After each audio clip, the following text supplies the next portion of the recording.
back to Women Making Moves, where we celebrate the moves that women are making. My name is Amy Pons. I'm a Master Certified Life Coach and a Soul Healer. I'm joined today with Caroline Malloy.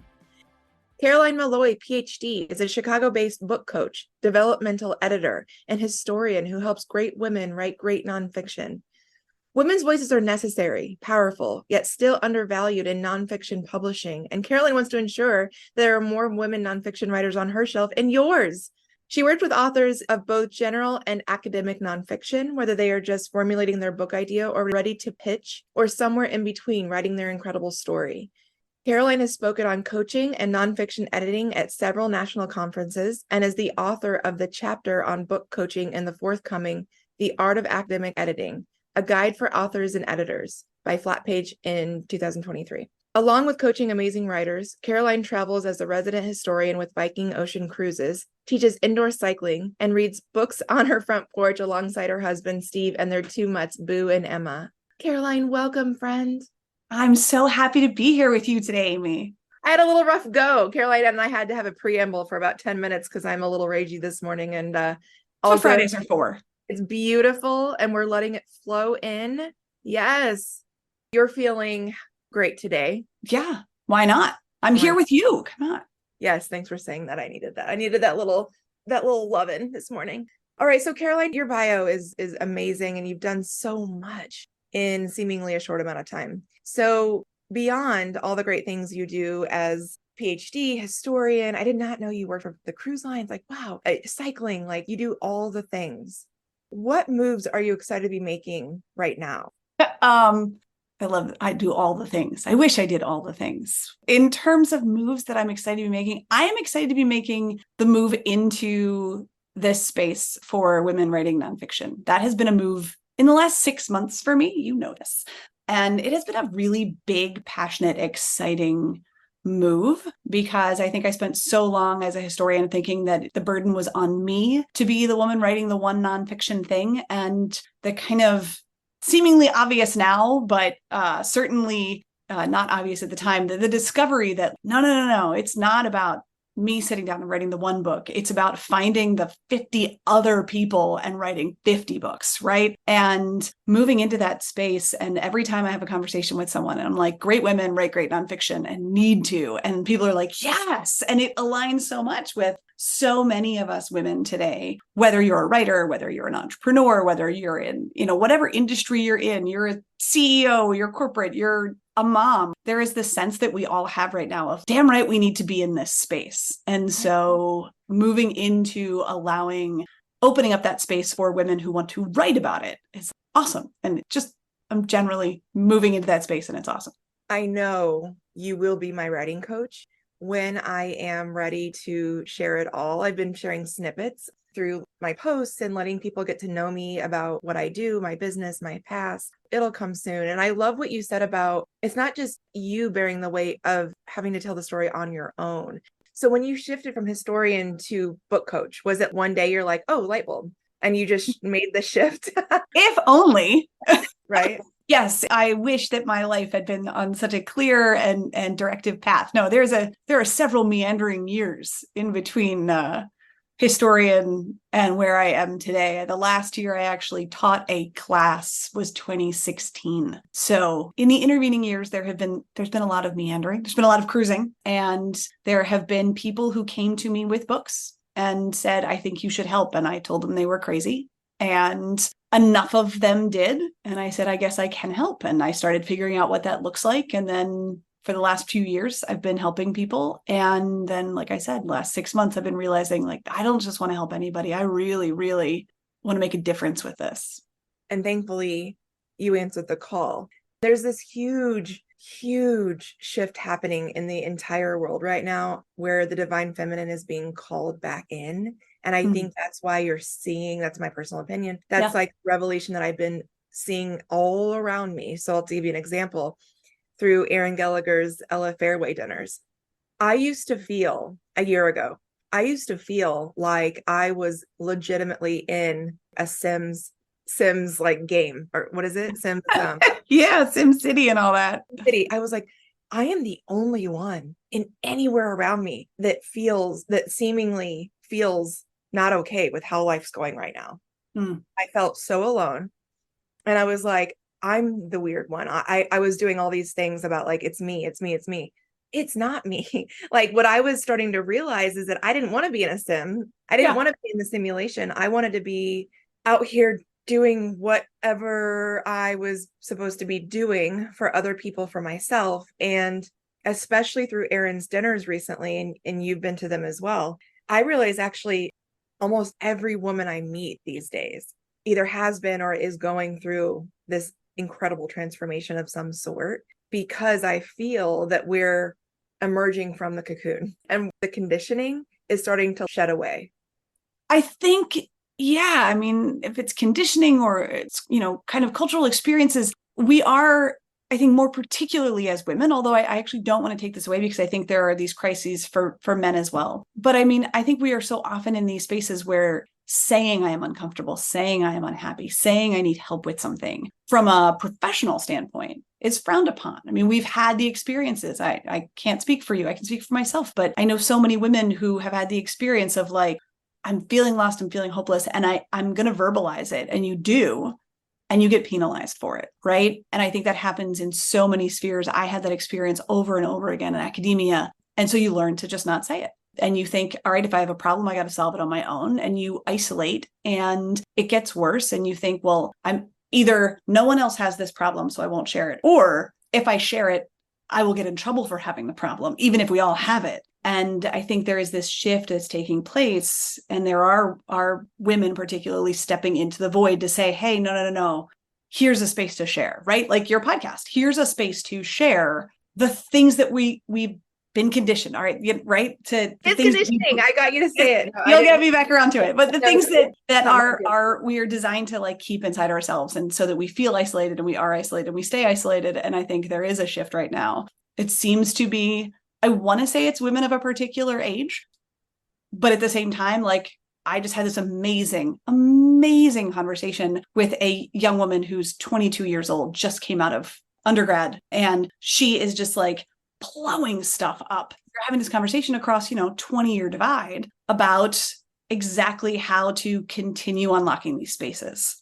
Gen Z is amazing. And they're like, I'm not doing it your way. And I love that. They are, but they're also looking and saying, but it has been done this way. And how do we avoid it? Right. I mean, I think there's an awareness of like that I can look at my mother's generation and like understand the difference. And I think Gen Z is coming out guns blazing, but they're conscious of like, we don't want to recede.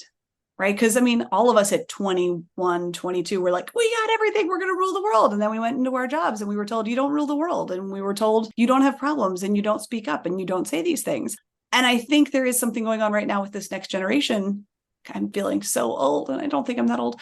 But I do think there is something going on of like, they seem more conscious of holding on to that we can do it vibe. Whereas I feel like people in their 40s might, I'll just tag my generation of like, yeah, we thought we were. And then somewhere along the lines, it stopped. And I think now coming back around to the other side going, whoa. we didn't plan this and we're going to stop this. So a couple of things. So you had said you didn't want to speak for me. Like I did have that same experience, meaning for my experience in corporate specifically, when you were kind of tagged by leadership that you were being, and they used the term grooming, right? When you're being groomed. Oh. Yeah. They would say like, we're grooming you for okay. Yeah. the next level, which is like, ugh, cringe. I remember specifically when I was tapped, like you're being groomed during COVID. And I'm like, my team is taking the day off. I just declared it, and I got a real big hand slap for that.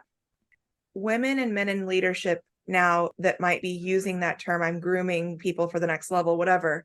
That's the only way they knew how to do it too. So this all comes full circle and it really resonates with what you just said. I'm really passionate about starting an intergenerational conversation with groups of women. Right.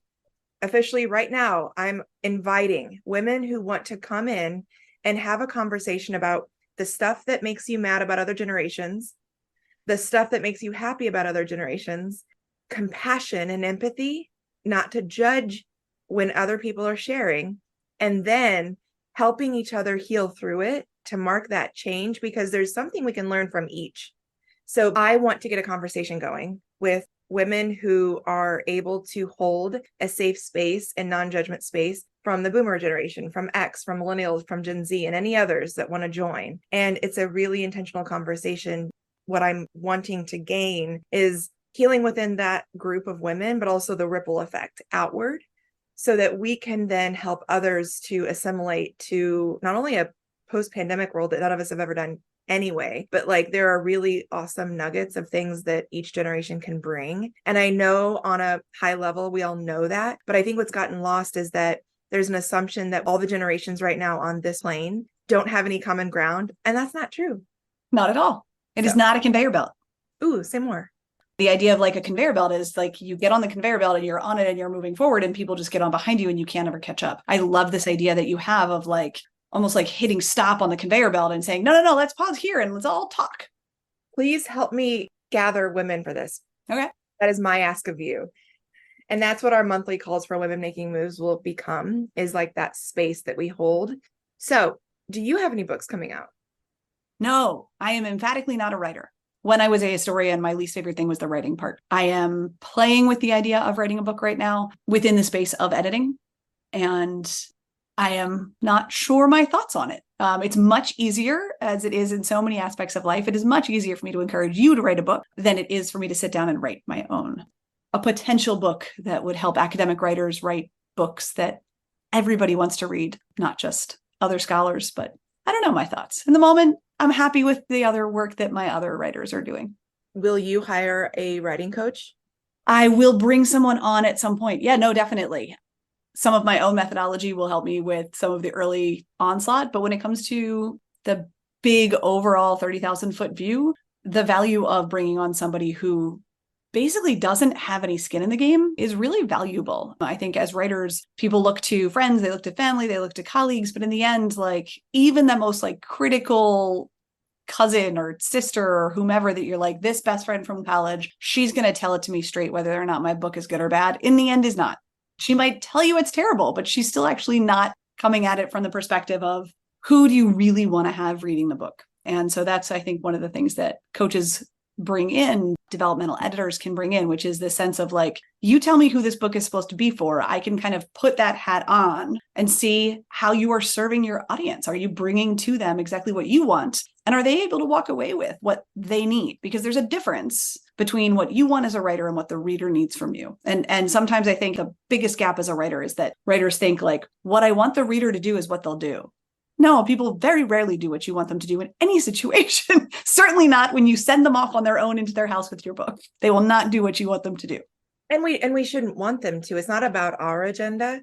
Write out what was true for you, write out your truth, and then whomever resonates or interprets based on your truth is theirs, not yours. Absolutely. And that's the trick, right? That in nonfiction, particularly, I work with so many women who are trying to write into, my big favorite is women who are like, I don't want to write a self-help book. I want to write a leadership book, because that's like breaking down all of these stereotypes of like women do self-help and men write leadership. If you think about self-help books, they tend to be driven by and towards women. And if you think about like leadership books, you're going to start name checking all of these like old corporate dudes. And then like everybody can name like 2 or 3 women, same 2 or 3. But in terms of what you want out of someone who's reading your book, there is a sense, I think, of like, if you're showing up on the page, you are trying to get a particular message across, right? I mean, you do have a story to tell. You do want the reader to like transform in a particular way.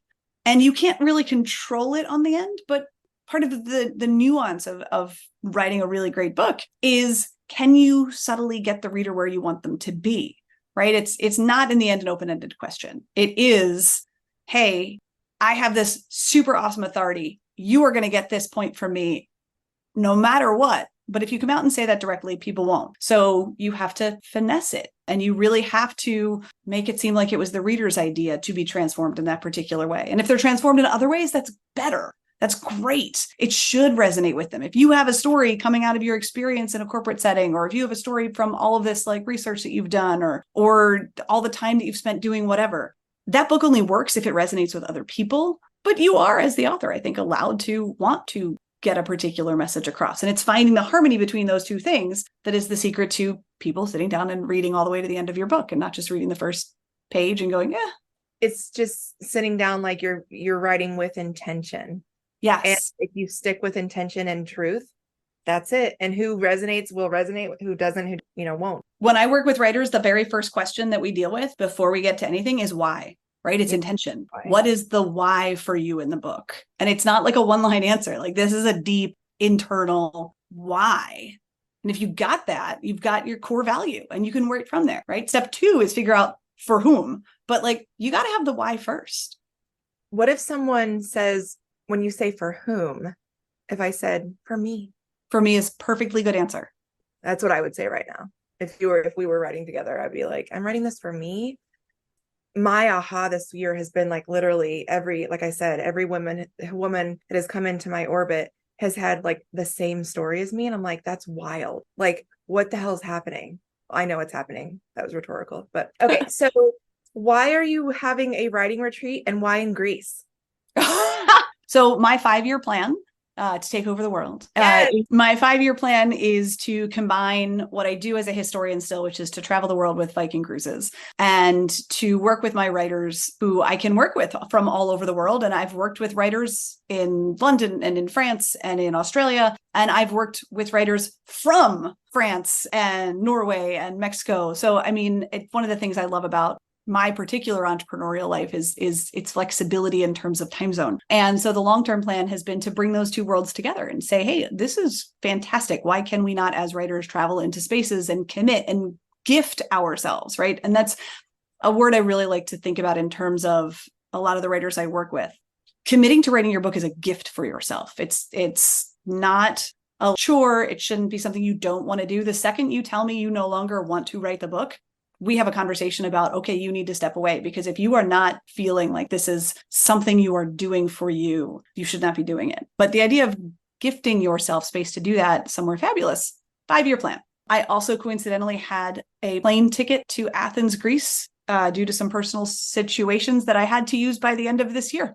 So my husband in passing was like, why don't you just have a writer's retreat in Greece? And I was like, that's really funny. And about a week later, I was like, why don't I just have a writer's retreat in Greece? And just over a month, a small and select group of writers and I are going to Athens and taking the time, gifting themselves the time to commit to what they need in their book at the moment. I have one spot left. If anyone is like, I need an impromptu trip to Athens, now that the flights to Europe are cheaper, come with us. It'll be great. I mean, I kind of want to. I love what you say about gifting, though something's coming up for me as it relates to the fact that women have to find a justification to be able to invest in themselves. Yes. Ugh. I work with a number of writers who explain, this is my birthday present to myself. This is my whatever present to myself. And they really, you have to, particularly as women, I think we have to come up with excuses to spend what seems like superfluous money. And I think as coaches, and you coach as well, we live in this tenuous space where our value can sometimes also be questionable, right? I mean, I literally help people write books. You have a stack of books behind you as we talk. Most of those people probably didn't have a coach help them. They did all have editors at the end of some way, shape, or form, I would hope. But I mean, as a coach, I'm in this space where it seems like a luxury, even though the writers that I work with are, I think, wonderfully reaffirming for me every time I work with them that there's a way in that was easier or more confident in working with a coach. That's what a coach does. It's not that you can't get from A to B without a coach, but the journey from A to B might be really hard if you are inventing the wheel for yourself, if you are going through those struggles like we were talking about at the beginning of this podcast, going through them on your own and being in isolation. It's so much harder. I work with a lot of writers on their second books because they dragged them way through the first and went, oh, I didn't have to do all of this by myself, right? I didn't have to imagine all of these problems. I didn't have to, figure out what to do on the page. I'm going to hire a coach. I'm going to bring on a developmental editor, which is basically just like a shorter term coach. To your point, as coaches, what I often like to say is we fill the gaps in which today's society and systems in large part are not equipped to help humans that are wanting more from their lives to take that step forward. It feels like they're trudging concrete from A to B. Whereas with a coach, the best thing I can say is I've met people that have tried to go it on their own. And it's, again, to your point, not that they can't. You're going to get there, right? Yeah. But it's through hell, and it's hurts, and it's hard and everything. And having a coach is literally like a concierge, ally, trusted sounding board at all times. And it makes the journey not only shorter, but gorgeous. Fuller. Yeah. Self-discovery, often become friends. Yeah. You help someone through a massive milestone or shift or transformation. And we're being called to do that right now, with knowing that there are a lot of, like any other industry, there's a lot of kind of bad characters out there. But I had this conversation with someone recently. I was called out. I was talking to another coach and editor, and we got into the conversation of, we actually had the situation of someone accuse us, not accuse us. There was a guest on a podcast, and a critic of the podcast said, well, coaches are all a scam, book coaches in particular. And she gave the example of, this was a website of a person who wasn't really a coach. And my answer to that is, I can give you a website of someone who's not really a lawyer or a doctor or anything else, but it's somehow easier to be like, well, coaches aren't for real. Like, and that's a whole different topic. First of all, coaches have been around since the beginning of time. Like, if anybody has ever had a staff of any kind, you're a coach. Like, I've been a people leader my entire career. So I've been a coach for over 20 years. I like to say that being a book coach is like being a teacher or being a professor. Just, I don't have to grade your stuff, so you don't really hate me in the end. And you actually get more one-to-one. Yeah. So the moves that you're making are so exquisite, and we've decided I'm going to write a book someday. You're going to be my coach. And the next thing I want to talk about is something that you reposted actually, from Brooke Warner a day ago. And I'll read it out loud. And I just want to understand your motivation of posting it, like what it means, because I don't understand it. So I'd love to hear from you. Brooke writes, agents are necessarily invested in an author's platform almost more so than anything else because they have to be. So tend to your platform as much as you tend to your writing. What do we mean by an author's platform? What's that? And what? It's a really great question. And I'm glad you asked, because I think it aligns a lot with what we've been talking about. A platform is the space an author takes up confidently and says, I'm writing a book. Platform fundamentally is taking up room and saying, I am an author. And it manifests fundamentally as like, are you talking on social media about the fact that you're writing a book? Are you telling people? Are you giving talks that are related to your book? If you're, I work with a lot of writers, and you and I both know a lot of women who are, speakers and doing that speaking circuit, right? So is what you're saying on the speaking circuit the same as what your book's about? And are you saying at the end of your talk on your speaking circuit, by the way, there's a book? That's platform. It is the space in which you confidently say to the world, I am an author. And the more you do it, and the more loudly you do it, the more agents and publishers like that, because it is basically built-in marketing. And I think one of the biggest myths of writing a book is that you write the book and then you're done, and you hand it to someone and they then go make it a bestseller somewhere. It's like you give it out to the world and you are done with it, when in fact, probably 30% of the effort is now done, if not less. And the back half of it is all marketing. And one of the things that writers run into as a problem pretty much right away is they draw up a book proposal, which is what you do in nonfiction, and you send it out. And there is a section on that book proposal that says, how am I going to market this book? And if you simply say, I have 50 followers on my Instagram account about my cat, and my book is about leadership, you will have agents who will be honest with you, if you're lucky, and say, I can't take a book with someone who has no platform, who has not taken the effort to be confident in themselves as a writer already.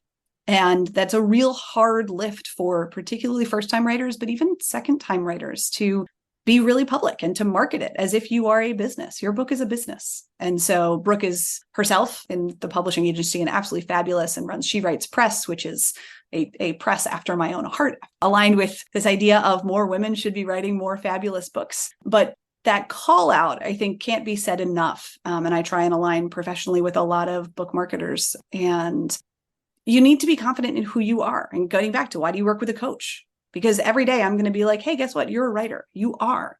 Say it. Share that with people. At the end of the 5-week program I work with new writers on, we talk about marketing. We set a 6-month plan, not just to write, not like in the next 6 months, you're going to write chapter 1, chapter 2, chapter 3, but in the next 6 months, You're going to get on a podcast and you're going to talk about your book topic. You're going to pitch an article to a newspaper. You're going to create an Instagram page for your author identity. Like, step into that space, own it, be so confident in this part of you that you've discovered. So by platform, you mean like, what have you been building as not only your own identity or like what you're passionate about, but something that like the whole, like when you talked about the very first question you ask is why? If you're not somehow aligned with that why, like elsewhere outside of that book writing conversation, then it's going to be really difficult to show anyone what you're doing, what you're working on. Yeah, I mean, think about it. Books, we think about writing, it's an innately isolating experience. Even if you have a coach, you still got to do the writing by yourself somewhere. That's very internal. It's very isolating. And so as a writer, you're like, this is a me thing. It's closed off. But if you think about books, they're public facing. They are extroverted by nature, even if you are not. Books are out in the world. And so platform is basically bridging that gap to let go of that isolated writer self and step into that extroverted public book version of you. How are you going to do it? How are you going to make it happen? And a publisher, an agent, they want to know that you can help in that process. They do not really at all anymore publish books that have no platform because there's no way to sell a book that has no platform. I can sit down today and I can write a book on lamp making about which I know nothing, but there's a lamp on the other side of my computer. So that's what made me think of it. If I try to get a publisher for the book on lamp making, no one will buy it because I have no authority and no platform and no way to prove that anybody wants to buy a book from me on lamp making. Now, the other side of that is self-publishing is this fabulous game right now, right? There is excellent, excellent self-publishing. It is no longer this like scammy bad photocopy thing from like 10, 20 years ago. But even if you're self-publishing, going with my terrible lamp making example, if I self-publish a book on lamp making, I still can't get anyone to buy it because I still have no platform, right? Even if you're self-publishing, you have to have a platform. You have to be able to talk about, unless it is the one book that is just for you to sit on your shelf. And that is a valid thing. And that is something that you enter into that book knowing. If I know I just simply want on the shelf behind me a book with my name on it about lamp making, by all means, I can write it, I can self-publish it, I can put it on Amazon KDP, I can print on demand, one copy for myself, and like maybe my parents will buy another copy and that'll be it, and I will live happily ever after. But if you want more than that, you have to have a platform. You have to be on that book-facing, public, extroverted side of things. I really want you to write a book on lamp making. I'm tempted now. Will you buy a copy, Amy? That's the only question. Seriously, I will buy a copy. That's amazing. And as I stare into this ring light that's above me. So I wrote and published a book through Amazon KDP and it's 9 pages. So I call it like an ebook or it's like a pamphlet. No, but you know about how good that process is. And I wrote it a week after I left corporate. So almost a year ago. And I haven't really revisited it. And actually, what's interesting is that it's the way on my website that people come into my orbit. And so I'll get a ping every time it's downloaded and people will download it and read it. And it's just kind of like meant to be I think it's 9 or 10, I call it chapters, but it's literally 9 pages. So it's kind of a starter guide if you are needing a big change, and it's mostly geared toward if you're needing to get out of corporate. And the reason I wrote is because there are so many things that when you're wanting to leave a situation, especially if it's tricky from a legal standpoint or an HR standpoint, I put it out there and somebody read it recently and she was like, this looks like a great starter to a big book. And I was like, cool. And I'm not ready to tell that story yet, or like the precursors of what made me write that short little ebook, but it's kind of like my starter guide. And it was kind of cool because I needed to get it down. And it was from a place where I was like really, really, really hurting. So it'd be fun to maybe read that soon. Revisit, see how it sits with you a year later. Now I'd be talking about lovely woo-woo, spiritual, divine feminine. I would bring all that lovely, beautiful stuff in. So the first 9 pages becomes some sort of introduction or prologue. This is where you started. And now let me take you through transformation. Come along on the ride, right? There's your book. Love that. That's beautiful. So again, I will be working with Caroline to write my book someday. I look forward to it. I do too. And the lamp making. We'll do it together. Okay. So we've talked a little bit about the naysayers about coaching in general. And again, it's not specific to coaching, it's just getting a little bit of buzz right now. And it's such a beautiful emerging out. Actually, I argue we don't have enough coaches coming out right now and helping with the different gaps we have in the community and society right now. As we kind of start to wind down, what would you share with those who support or like get what you do? And it's not just one dimensional. It's not just a book coach. You do so many things. You do all the things like we talked about. But how would you help someone if they came to you or like, I don't get what you do? What would you share with them? And then also, how would you share if someone were interested? Like me, I'm like an awesome potential case study for you because I have something started. And it's like, how do you help me understand the next steps? So it's like both who get the work and who don't get the work.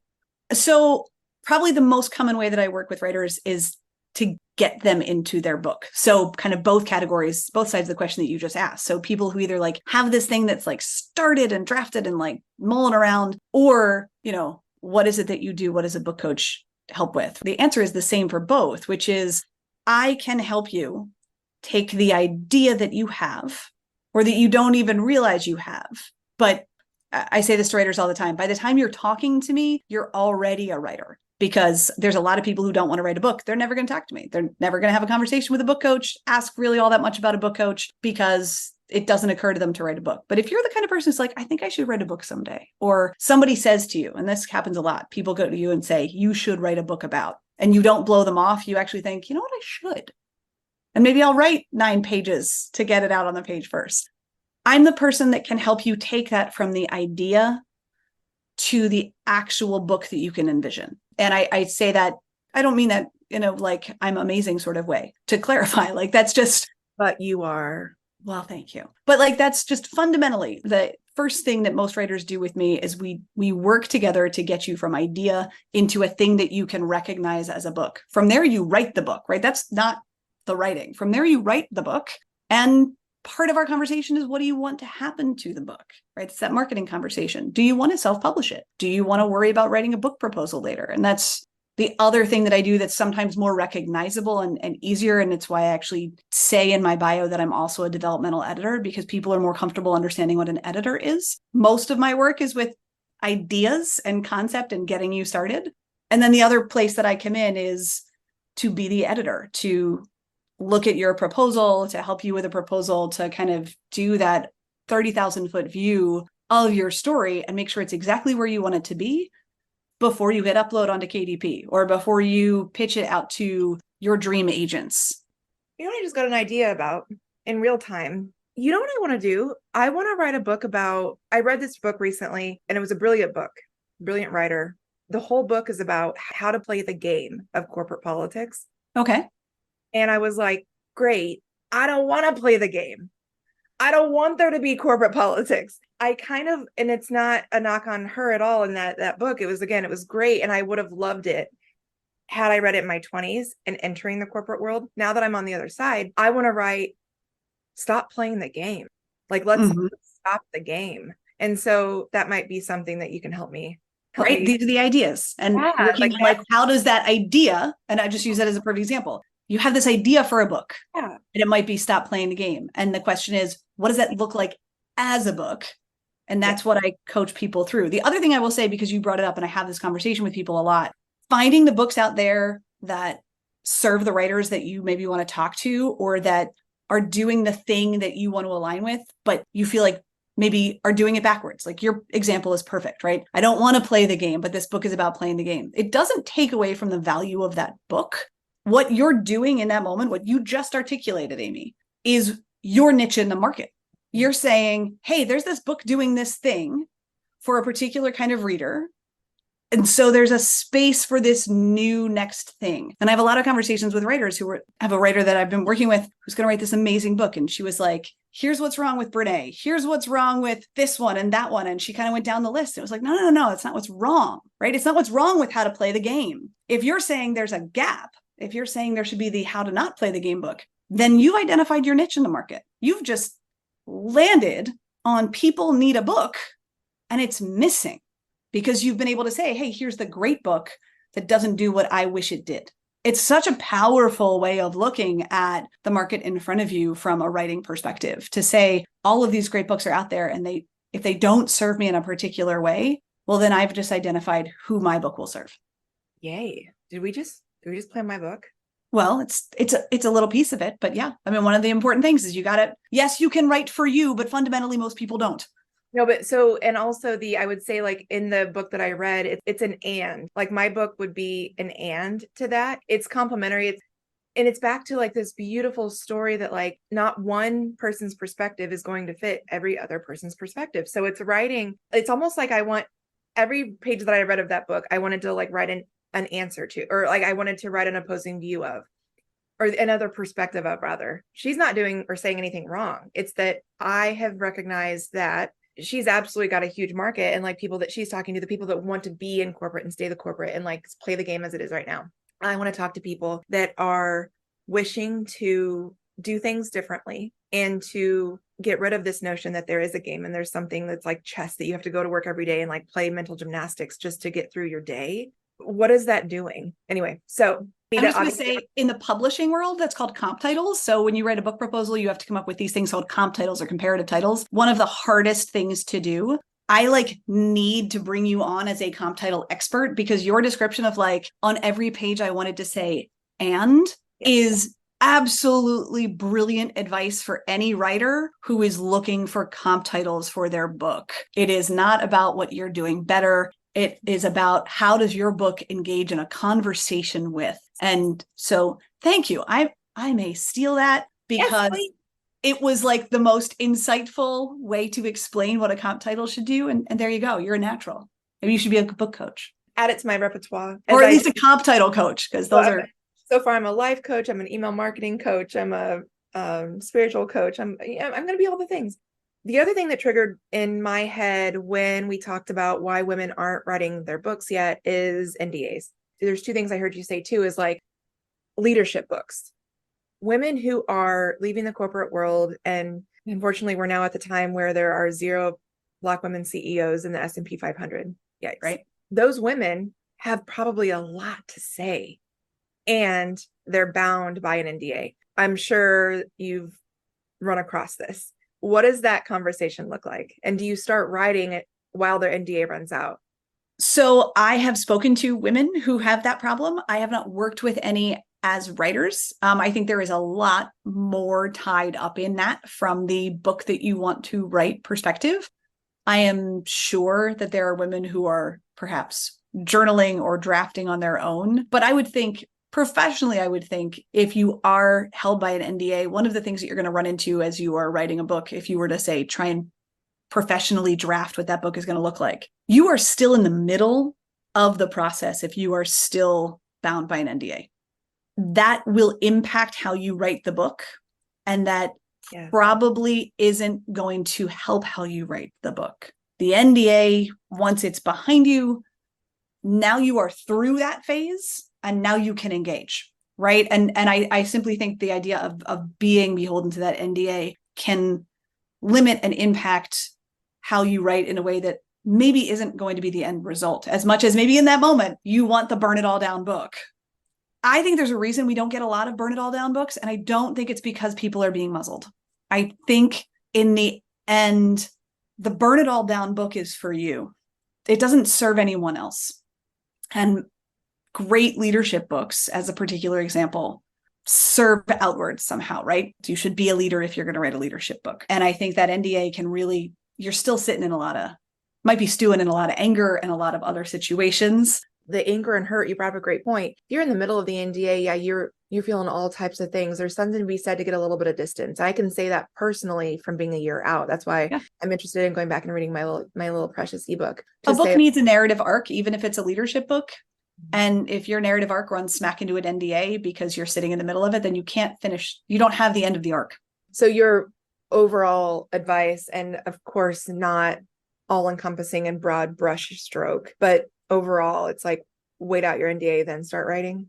Yeah, because you're not going to be able to get the right narrative out of your story if you are still in the middle of some negative aspect of it. My advice is journal to your heart's content, draft all you want. But the book will not take form, most likely. I love what you said. It's not stopping you from writing. Right. Go ahead and write. And then in the book, maybe you have some excerpts from, the writing that you did when you're in the middle of an NDA. If you're writing when you're in the middle of your NDA, guess what you're doing? You're practicing your writing habit. Like, you're building skill sets. It's a really positive thing. But in my experience, and I'm sure there are plenty of exceptions to this rule, if you want to write something that you are restricted from writing because you are beholden to an NDA, that means you do not know the end of the story yet.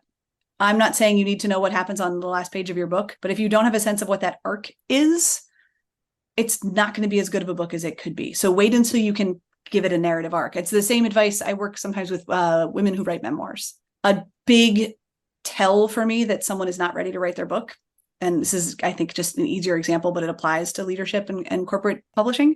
If the end of your memoir keeps moving because time is passing and it's somehow ending like with whatever your present is, then you haven't figured out where the end is yet.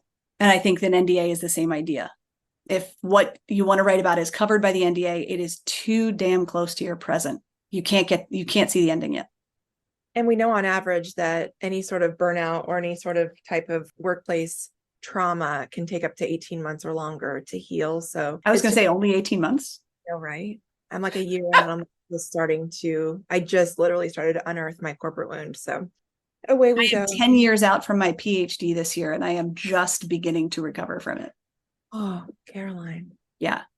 So 18 months, man. Whew, I wish at 18 months I was like, yeah, I totally get it now. It's the fast food of healing, apparently.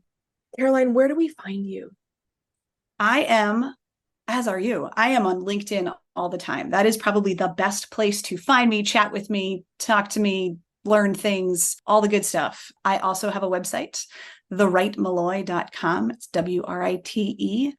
Nobody gave me the advice when I was starting my business that you shouldn't have a pun as your business title, but it works. And all my information on how I work with writers is there. Wait, why? It just, the number of times that I have to spell it out, like it makes me chuckle, but at the same time, it's kind of, right? I mean, entrepreneurial advice 101, use your name as your business. And I was like, oh, Malloy, that's great. The right Malloy, that sounds really clever. It's not really clever. People misspell it all the time. I love it. I like it. It's fun. It's genius. I also think my brother, who is actually a published author, may have had some thoughts about which Malloy was the right Malloy. I'm going to say, is there a wrong Malloy? And it's not spelled that way. It's WRITE Malloy. See that? There you go. Well, coming from the person who named her business Unlock the Magic. And then. But I like that. It's exactly, I know what I'm getting. Yes. And sometimes literally people think I do magic, but I do magic, but I'm not a magician. Although one could argue I'm an email marketing magician, which I am. So okay, it's awesome. I have so many thoughts about how you could learn magic tricks and work that into your business now. Okay, let's do this. Nothing is off the table. Good. What closing remarks do you have for us today? Write the book. My closing remarks are always easy. Write the book. That's to you, Amy, specifically. It's to anyone listening to this podcast who's like, maybe I should write it. There's nothing negative that comes out of writing the book that's inside of you. You write it and you never publish it. You write it and you self-publish it. Awesome. You write it and you get an agent. You become the next Brene Brown. Fabulous. You don't know. But if you have the story, you are already more of a writer than you think you are. So write the book. Thanks, Caroline. Thanks, Amy.